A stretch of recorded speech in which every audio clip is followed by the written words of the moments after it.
तो साहब कल एक मैंने वीडियो देखा, मध्य प्रदेश कांग्रेस ने शेयर किया था। पहले मुझे लगा कि डब्ड है, कुछ लोगों ने कहा एआई है, कुछ लोगों ने कहा डब्ड है, आवाज डब की गई है।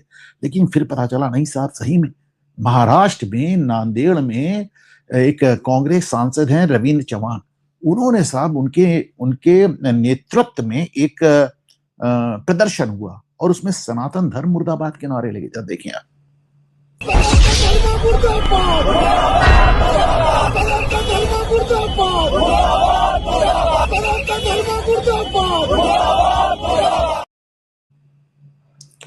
तो आपने देखा कि सनातन धर्म का ही मुर्दाबाद हो रहा है। मतलब ये तो कांग्रेस पागल हो गई है, दिमाग खराब हो गया है इन लोगों का। मतलब वो कोई सनातन धर्म मिटा रहा था, फिर अभी तक इनके मल्लिकार्जुन खड़गे का जो वो लड़का है वो कहता था प्रियांक खड़गे, अब आप बाकायदा सनातन सनातन धर्म मुर्दाबाद के नारे लगा रहे हैं। फिर जब बवाल बढ़ा तो आपने माफी मांग ली। तब अगर ये माफी नहीं मांगते तो मुझे ये नहीं समझ में आता कि ये फर्जी है। मुझे तो लग रहा था किसी की हिम्मत ही नहीं। लेकिन देखें आप, तो इन्होंने फिर माफी मांगी कि नहीं साहब बड़ी गड़बड़ी हो गई और हमारा ऐसा आशय नहीं था वगैरह वगैरह। लेकिन आपका आशय क्या था मैं बता रहा हूं। नवभारत, देखिए ये नवभारत टाइम्स से न्यूज है, मैं आपको दिखा रहा हूं। पवन खेड़ा ने हो क्या रहा, राहुल गांधी लोगों को प्रवोक कर रहे हैं और उनके प्रवोक करने के बाद इनके सारे प्रवक्ता पगला जा रहे हैं। प्रवक्ता नहीं है, पगलकता है, ये सब पागल हो चुके हैं। देखिए आप, मैं ये राहुल गांधी के प्रवोक करने के बाद पवन खेड़ा ने ऊट पटांग पोस्ट करने शुरू कर दिए। और क्या पोस्ट किया, एक्चुअली क्या हुआ कि वो एक दलित ग्रुप है, आपने देखा होगा भीम आर्मी टाइप के, दलित वॉइस टाइप के, मनुस्मृति जला के सिगरेट सुलगा रही है एक महिला। तो पवन खेड़ा ने इसी को रिपोस्ट कर दिया और कह दिया smoking and Manusmriti are injurious to health, यानी सिगरेट पीना और मनुस्मृति स्वास्थ्य के लिए हानिकारक है। मनुस्मृति में भी आप ध्यान से देखें, आप प्लीज लगाए रखें, मनुस्मृति में भी ध्यान से देखें, स्मृति अलग से बोल्ड लेटर्स पे लिखा है, स्मृति ईरानी पे तंज है। तो आप मतलब मनुस्मृति को जलाते दिखा रहे हैं। आप एकदम पागल हो चुके हैं। लेकिन चूंकि राहुल गांधी ने कह दिया मनुस्मृति गड़बड़ है, तो अब तो साहब मतलब जिंदगी भर की तपस्या का फल दिया है राहुल गांधी ने। ये कहिए जो कहिए आत्महत्या कर लेंगे, ये मतलब कुछ भी करने को तैयार हो जाएंगे। ये वेरी डिस्गस्टिंग। सनातन धर्म मुर्दाबाद और मनुस्मृति को जला के सिगरेट सुलगा रहे हो, सिगरेट सुलगा रहे हो, उसकी फोटो तुम, उसका वीडियो ट्वीट कर रहे हो और कह रहे हो कि ये मुर्दाबाद। तो अच्छा, खुद मनुस्मृति के बारे में कितना आइडिया है। मैं आपको एक पुराना वीडियो दिखाता हूं, सुधांशु त्रिवेदी और सुप्रिया श्रीनेत आजकल धुआंधार मनुस्मृति को गाली दे रही है। राहुल गांधी ने गाली दिया। राहुल गांधी किसी दिन इनके घर वालों को गाली दे देती, अपने घर वालों को गाली देने लगे। यकीन मानिए ये हालत है। मनुस्मृति क्या है भाई, क्या है, हमारे पूर्वजों को लिखा हुआ है, अपने पूर्वजों को गाली दे रहे हैं, ये अपने घर वालों को, माँ बाप को गाली दे सकते हैं। I am so disturbed on this. तो सब ये सुप्रिया श्रीनेत आजकल धुआंधार मनुस्मृति के खिलाफ अभियान चलाया, मनुस्मृति ये गंदी, मनुस्मृति वो गंदी। मैं आपको एक वीडियो दिखाता हूं, ये कुछ दिन पुराना वीडियो। यत्र नार्यस्तु पूजयन्ते रमन्ते तत्र देवता, जहां पर शक्ति स्वरूपाओं की पूजा होती है उस हिंदू धर्म को मैं मानती हूं, और उस हिंदू धर्म में जो भाजपा कर रही है वो सरासर गलत है। शांति से इनकी बात सुनी, अब मेरे बीच में नहीं बोलेंगी, ठीक। वैसे यत्र नार्यस्तु पूजयन्ते रमन्ते तत्र देवता कहां लिखा हुआ है, किस ग्रंथ का है, पता है आपको? आपको इसमें आपत्ति है? नहीं। महिलाओं के अगर नाम बताइए, पता है? आपत्ति है आपको? आपत्ति है? ना लिखा कहाँ है? मैंने तो देखिए, वैसे मैं बता दूं दर्शकों के सुलभ संज्ञान के लिए, ये मनुस्मृति में लिखा है, जिसको बहुत ज्यादा ये लोग वो करने में लगे रहते हैं। मनुस्मृति में लिखा है यत्र नार्यस्तु पूज्यन्ते रमन्ते तत्र देवता। मालूम कुछ है नहीं। सुधांशु त्रिवेदी ने पूछा आपको मालूम ये कहां लिखा है, आपको इस पे आपत्ति है? अरे पता होगा तब तो बोलोगी ना, कुछ तोता की तरह रट के चली आई, बोल दिया। और तो मनुस्मृति में लिखा है यार, तुम मनुस्मृति को दिन रात गाली देते रहते, ये तुम्हारी हालत है। देखें, ये सब बहुत ही, जिसे कहना चाहिए कि दुर्भाग्यपूर्ण स्थितियां हैं, और इसके लिए हमारा शिक्षा सिस्टम भी बहुत ज्यादा जिम्मेदार है। आज अगर इन लोगों को कुछ नहीं मालूम, इसलिए नहीं मालूम, देखें मैं आज देख रहा था कि खैर ये तो कांग्रेसी पगलाई गए, इनको जाने दिए, लेकिन हमारा शिक्षा सिस्टम ऐसा कि बच्चे तक इस तरह की बात करते हैं। मैंने आपको 3 4 बार दिखाया कि मनुस्मृति क्या कहती है, उसके श्लोकों को किस तरह मैनिपुलेट किया गया। तुमको आइडिया है नहीं। मतलब तुम मैक्स मुलर का पढ़ाया हुआ वेद पढ़ते हो, तो तुम क्या बताओगे यार। अब एलॉन मस्क कह रहा है कि साहब हम, अब देखिए एलॉन मस्क का मैं उनका एक पॉडकास्ट देख रहा था, तो उसमें वो कह रहे थे कि साहब हमारे बच्चों का इंडोक्ट्रिनेशन हो रहा है, हमारे बच्चों को हम ब्रेन वॉश किया जा रहा है। तो चलो भाई, आज आपको बहुत बुरा लग रहा है, आपका ब्रेन वॉश किया जा रहा है, पर यही तो आपने हमारे बच्चों का किया। आर्यन इन्वेजन थ्योरी पढ़ा दी, आर्य आक्रांता थ्योरी पढ़ा दी, भारत को आर्य और द्रविड़ में बांट दिया। भैया देखिए, कर्म की चक्की चलती बहुत धीरे है पर पीसती बड़ा महीन है। ये कर्म फल है तुम्हारा, तुम लोगों का। तो साहब इन्होंने क्या कैसे हो गया? तो उन्होंने बताया कि साहब बताइए, मैं क्लास 10th में एक बच्ची पढ़ती है और मैंने उससे पूछा कि जॉर्ज वॉशिंगटन कौन थे? उन्होंने कहा जॉर्ज वॉशिंगटन तो कौन थे? हमारे राष्ट्रपति थे और गुलामों को खरीदने और बेचने का काम करते थे। देखिए, उस लड़की ने गलत नहीं किया, गलत नहीं कहा। जॉर्ज वॉशिंगटन पहले राष्ट्रपति थे, उनको जनरल वॉशिंगटन भी कहते हैं। अंग्रेजों के खिलाफ गृह युद्ध का नेतृत्व उन्हीं ने किया, उन्हीं ने अमेरिका बनाया, वगैरह वगैरह, बहुत अच्छे काम किए। लेकिन इसमें भी दो राय नहीं कि साहब जॉर्ज वॉशिंगटन गुलाम खरीदते थे, गुलाम बेचते थे। लेकिन क्या ये अपने आप में पूरी बात है? नहीं। जॉर्ज वॉशिंगटन के पास 300 से ज्यादा गुलाम थे, उनमें से 100 से ज्यादा गुलाम तो उनकी पत्नी लेकर आई थी।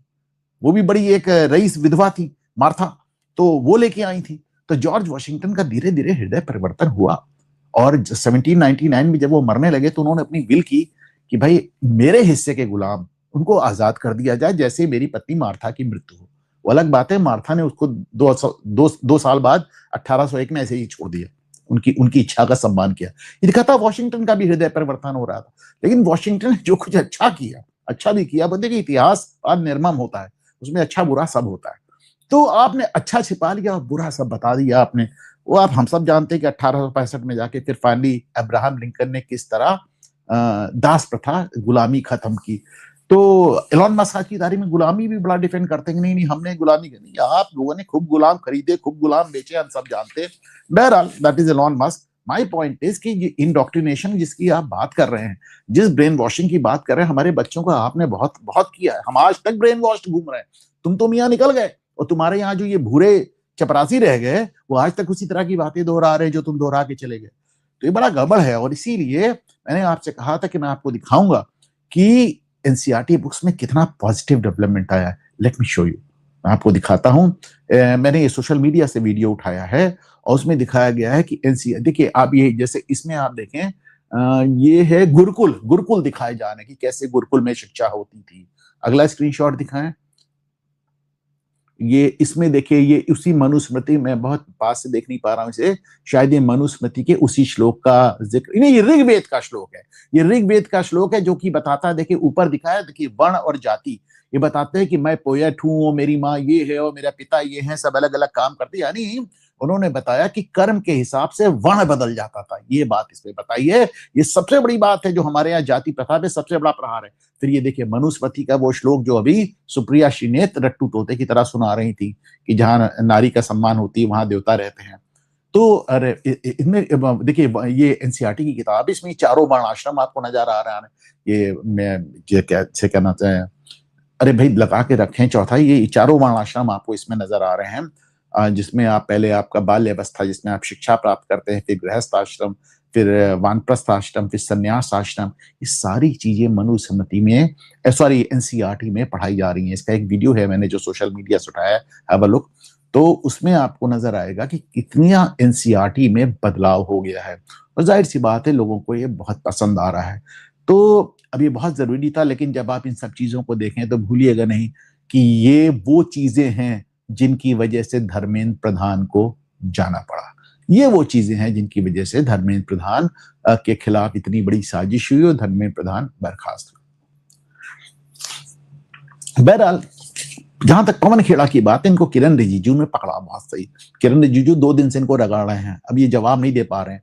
पहले इन्होंने कहा किरण रिजिजू आधे नंगे होके तैरते हैं, तो उन्होंने कहा तुम सूट पहन के, टाई पहन के तैरते हो क्या? मैं तुम्हारी शिकायत हेमंत बिस्वा शर्मा से कर दूंगा। अब हेमंत बिस्वा शर्मा के नाम आते ही पवन खेड़ा एकदम चुप हो जाते हैं, क्योंकि उन्होंने कैसी कैसी भाषा का प्रयोग किया पवन खेड़ा के, मैं इनको पेड़ूंगा, मैं इनको पेड़ा बना दूंगा और गंदी गंदी गालियां भी दी। बहरहाल तो हेमंत, ये किरण रिजिजू ने एक बयान दिया, बल्कि पोस्ट भी किया।